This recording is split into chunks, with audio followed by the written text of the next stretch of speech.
आप देख रहे हैं ब्रेकिंग न्यूज, जनता की हर आवाज, प्राइम टाइम न्यूज, सच्चा जनता की हर आवाज आप तक पहुंचाएगी हर खबर।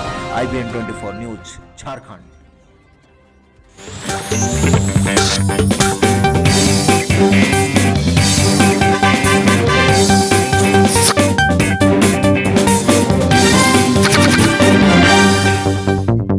राज्यसभा टेलीविजन में आपका स्वागत है।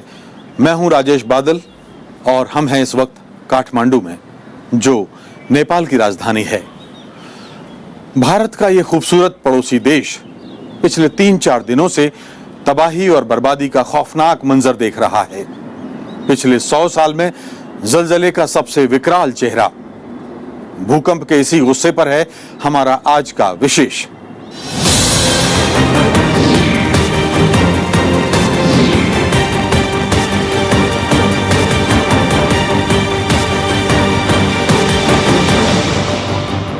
शनिवार की दोपहर भूकंप ने ये तेवर भारत ही नहीं बल्कि कई पड़ोसी देशों में भी दिखाए, लेकिन सबसे विकराल रूप देख रहा था नेपाल। और नेपाल के लोग आज भी उस पल को याद करके सिहर जाते हैं। नेपाल के लिए आज का दिन भी परेशानी भरा रहा। सुबह 4:05 और 5:10 पर 2 भूकंप आए और लोग सड़कों पर निकल आए। वैसे भी शनिवार के बाद पूरे देश की नींद उड़ी हुई है।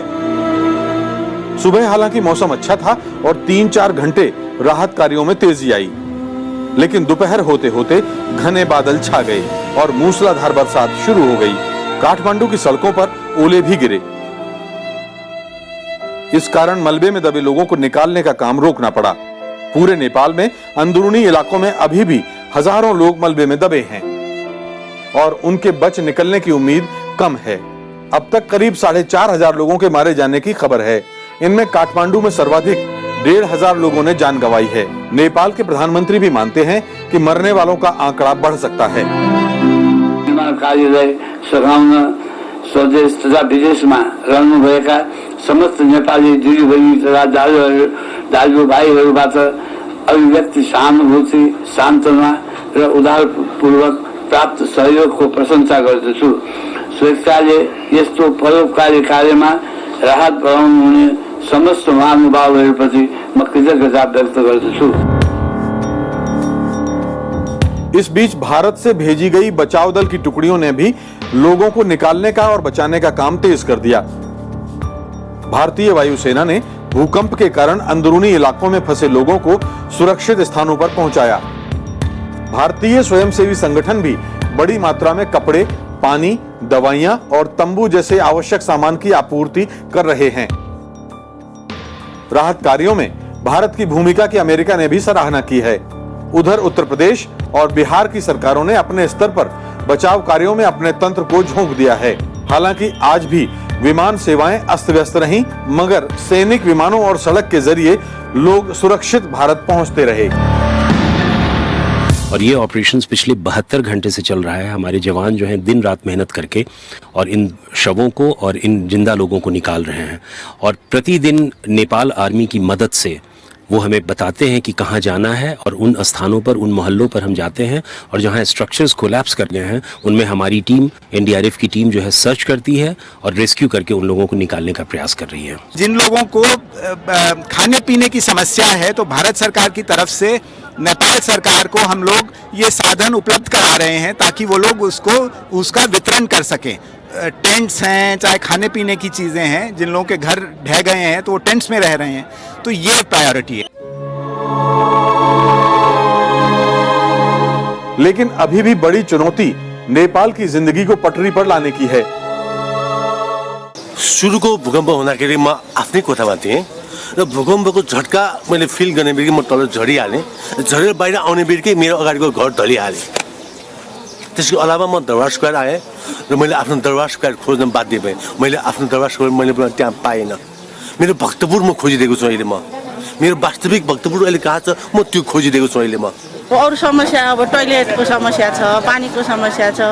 अब यो फोहोरहरू भयो, बढार्न आउने मान्छे छैन। ग्रामीण इलाकों में बचाव कार्य संतोषजनक नहीं है। टेलीफोन और बिजली सेवाएं लड़खड़ा गई हैं। होटलों और दफ्तरों में कर्मचारी नहीं पहुंच रहे हैं। टैक्सियां उपलब्ध नहीं हैं और हजारों लोग खुले मैदान में शरण लेने पर मजबूर हैं। राजेश बादल, राज्यसभा टीवी, काठमांडू। सदियों से भारत और नेपाल के रिश्ते बेहद गाढ़े रहे हैं। आज भी नेपाल का जिक्र आते ही भारतीयों के मन में कोई परदेसी मुल्क की छवि नहीं उभरती और इसलिए जब नेपाल पर यह संकट आया तो भारत ने अपने इस प्रिय पड़ोसी के लिए सारी ताकत झोंक दी। सदन की कार्यवाही शुरू होते ही सभापति मोहम्मद हामिद अंसारी ने नेपाल की मदद के लिए भारत की प्रतिबद्धता जाहिर की। पूरे सदन ने एकजुटता से पीड़ित परिवारों के प्रति संवेदना प्रकट की। I'm sure the whole House will join me in expressing our deep condolences and sympathy on the losses suffered by the friendly people of Nepal and pray for the speedy recovery of the injured. The people of India stand in solidarity with the government and the people of Nepal in their hour of grief.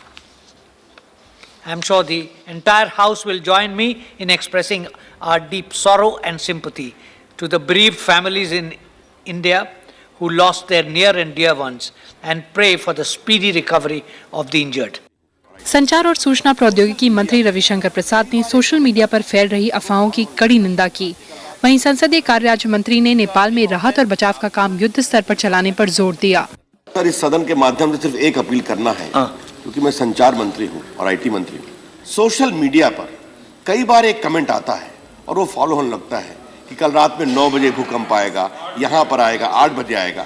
मैं इस सदन के माध्यम से देश से appeal करना चाहूंगा कि सोशल मीडिया पर इस तरह के जो अफवाहें उठती हैं उसको ध्यान न दें। अगर ऐसी कोई भी बात होगी तो हम लोग मिलकर काम करेंगे। इस तरह की अफवाह में कोई वजह नहीं। डिजास्टर रिलीफ के लिए जो एयरक्राफ्ट है, चॉपर्स है, फील्ड हॉस्पिटल है, मेडिकल टीम है, दवाएं हैं, ये सारी की सारी चीजें जो आवश्यक थी तत्काल जिन्हें राहत के लिए भेजना था वो तत्काल सरकार ने भेजा, क्योंकि अभी वहाँ पर राहत का काम चल रहा है, वहाँ पर रिलीफ का काम जो है युद्ध स्तर पर चल रहा है, जो हमारी तरफ से यहाँ से टीमें गई हैं। भूकंप पर चर्चा के लिए दिए गए कार्य स्थगन नोटिस को उपसभापति पीजे कुरियन ने खारिज कर दिया। हालांकि सदस्यों को संक्षेप में बात करने का मौका जरूर दिया गया। सांसदों ने प्राकृतिक आपदा से निपटने की तैयारियां तेज करने और एनडीएमए को ज्यादा शक्तियां देने पर जोर दिया। सीपीएम सांसद सीताराम येचुरी ने सांसद निधि से नेपाल को राहत देने की अनुमति मांगी। Our suggestion, sir, is that out of a board of 11 or 12 members, there are now only 3 members who've been appointed. Our humble suggestion is to make that into 11, so not to keep those seats vacant. Our prayers and our thoughts are with the people of Nepal and across the states in India which are affected. ये NDMA को हमें मजबूत करना चाहिए। शायद chairman भी अभी उसका नहीं है, हेड भी नहीं है, तो ये कोई पॉलिटिक्स की बात नहीं है, बल्कि मैं ये कहूँगा कि खाली नेशनल लेवल तक ही नहीं उसको सहमत रखना चाहिए, स्टेट लेवल और डिस्ट्रिक्ट लेवल तक हमको डिजास्टर मैनेजमेंट का हमारे भारत में बंदोबस्त करना चाहिए। हमारा निवेदन सरकार से यही है कि आप कुछ ढांचा बनाइए जिसके तरीके से जो भी साधन आपको आएगा उनके लिए रिलीफ पहुंचाने के लिए, उसके लिए कोई माध्यम या कोई स्ट्रक्चर बनाइए ताकि वो वहां तक सही ढंग से पहुंच सके। और क्या है वहाँ पे नेपाल के अंदर उसका मदद भी हिंदुस्तान को, भारत को करना चाहिए, भारत सरकार को, और हम समझते हैं कि ये काम वो करेगी। इसके अलावा आरपीआई सांसद रामदास अठावले ने नेपाल में भूकंप पीड़ितों के लिए 2 महीने की तनख्वाह देने की पेशकश की। सांसदों ने पीड़ित परिवारों की मदद के लिए 4 अंकों की हेल्पलाइन नंबर जारी करने का सुझाव भी दिया। कृति मिश्रा, राज्यसभा। बीच बटा हुआ है। रिक्टर पैमाने का हर स्केल पिछले स्केल के मुकाबले 10 गुना ज्यादा ताकतवर होता है। धरती पर रोजाना छोटे मोटे भूकंप अक्सर आते हैं, लेकिन इन्हें सिर्फ सिज्मोग्राफ पर ही महसूस किया जा सकता है। रिक्टर स्केल तो जो कही जाती है वो सेंटर पर देखी जाती है, लेकिन जैसे जैसे सेंटर से दूर जाता है उसका तीव्रता कम होती जाती है। दिल्ली में करीब 5 की तीव्रता थी, और जहां तक समय अवधि का सवाल है, ये अलग अलग स्थानों पर अलग अलग उसकी अवधि रहती है। रिक्टर स्केल पर 0 से 1.9 की तीव्रता के भूकंप अक्सर रिकॉर्ड किए जाते हैं, लेकिन इन्हें महसूस नहीं किया जा सकता। 3 से 3.9 की तीव्रता वाले भूकंप के हल्के झटके महसूस किए जा सकते हैं। भूकंप की तीव्रता अगर 4 से 4.9 है तो घरों की खिड़कियां टूट सकती हैं। 7 से 9 की तीव्रता वाले भूकंप भारी तबाही ला सकते हैं, जबकि रिक्टर स्केल पर 9 से ज्यादा की तीव्रता विनाशकारी होती है। ये जमीन के नजदीक हो तो जमीन लहराती नजर आएगी, जबकि समंदर के नजदीक होने पर सुनामी आ सकती है। ये बड़ा भूकंप है और बड़े भूकंप के आफ्टर शॉक्स आते हैं, तो लोग एहतियात बरतें। जब भी वापस कोई हलचल महसूस करें तो सावधानी बरतें, बिल्डिंग से बाहर आए, क्योंकि 7.0 और 7 इससे ऊपर के भूकंप का डैमेज पोटेंशियल होता है। यहाँ तक कि जो पक्के हाउस जो वेल बिल्ट नहीं है उनको भी थोड़ा नुकसान हो सकता है। कच्चे हाउस में काफी नुकसान करने की इसकी क्षमता होती है। दरअसल हमारी धरती कई भूगर्भीय प्लेटों को जोड़कर बनी है। ये प्लेट स्थायी नहीं होती और इनके आपस में टकराने से जमीन में भारी हलचल होती है। सतह के नीचे जमीन की परत ठंडी होने और कम दबाव की वजह से नरम होती है। आमतौर पर हल्के टकराव से पैदा हुई ऊर्जा जमीन सोख लेती है, लेकिन ये ऊर्जा ज्यादा हो तो धरती की सतह पर भी महसूस होती है। भूकंप आने से न सिर्फ धरती बल्कि समंदर में भारी हलचल होती है, जिनकी वजह से कई बार भारी नुकसान होता है। जगह मुर्तजा के साथ राजेश बादल, राज्यसभा टीवी, काठमांडू। दरअसल भारतीय उपमहाद्वीप में इस तरह के भूकंप अप्रत्याशित नहीं हैं। थोड़े थोड़े अंतराल के बाद यहां झटके आते रहे हैं। इन दिनों हिमालय के इर्द गिर्द धरती के भीतर इस तरह की सरगर्मियां तेज हैं। एक नजर इस इलाके में जलजले के सिलसिले पर।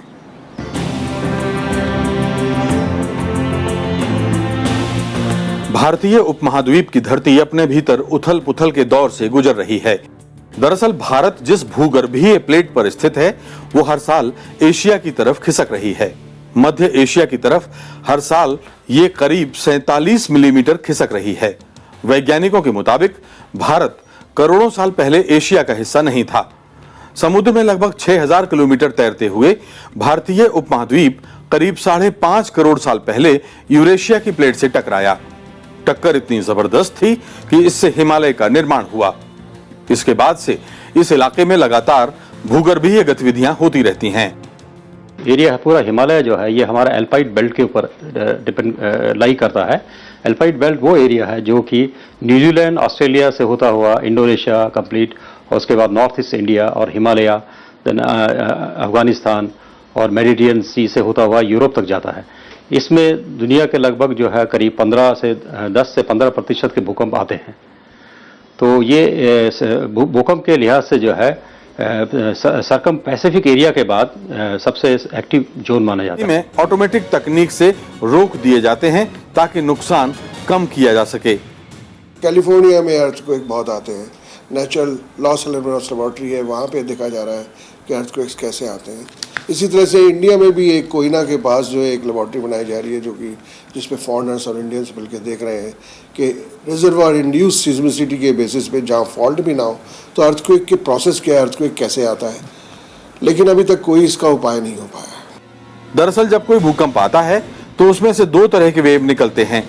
एक को प्राइमरी वेव जबकि दूसरे को सेकेंडरी कहा जाता है। प्राइमरी वेव की रफ्तार औसतन 6 किलोमीटर प्रति सेकंड होती है, जबकि सेकेंडरी वेव औसतन 4 किलोमीटर प्रति सेकंड की रफ्तार से दौड़ती है। इस अंतर के चलते हर 100 किलोमीटर में दोनों के बीच 8 सेकंड का फर्क हो जाता है। इससे ये बताना संभव है कि भूकंप के झटके कुछ सेकंड के बाद कहां पर असर डाल सकते हैं। अर्थक्वेक्स की भविष्यवाणी नहीं की जा सकती है। अभी तक कोई भी उपाय या कोई भी रिसर्च जो है उस पर उपलब्ध नहीं है। बहुत तरह के एक्सपेरिमेंट किए जा रहे हैं और एक नेचुरल लेबॉर्ट्रीज बनाई गई हैं जहाँ पे फॉल्ट्स हैं, और उन फॉल्ट पे जैसे पानी का उछाल है या पानी किस तरह से मूव करता है, बर्ड्स पे क्या होता है, एनिमल्स पे इफेक्ट क्या होता है, इस तरह के बहुत सारे एक्सपेरिमेंट्स जो हैं वो किए जा रहे हैं। हालांकि कुत्तों समेत कुछ दूसरे जानवर भूकंप को कुछ समय पहले भांप सकते हैं, लेकिन इस दिशा में अभी तक कोई वैज्ञानिक शोध नहीं हुआ है। इसलिए जानवरों के सहारे भूकंप की भविष्यवाणी को प्रामाणिक नहीं माना जा सकता। भूकंप से बचना संभव नहीं है। घनी आबादी, जर्जर मकान और घटिया ढंग से बनी इमारतें भूकंप के लिहाज से बेहद खतरनाक हैं। इनसे दूर रहकर जान माल का खतरा कम किया जा सकता है। जैगम मुर्तजा के साथ राजेश बादल, राज्यसभा टीवी, काठमांडू। भारतीय उपमहाद्वीप में आए भूकंप पर यह था नेपाल से हमारा खास विशेष जलजले से जंग। देश और दुनिया की बाकी खबरों के लिए देखते रहिए राज्यसभा टेलीविजन।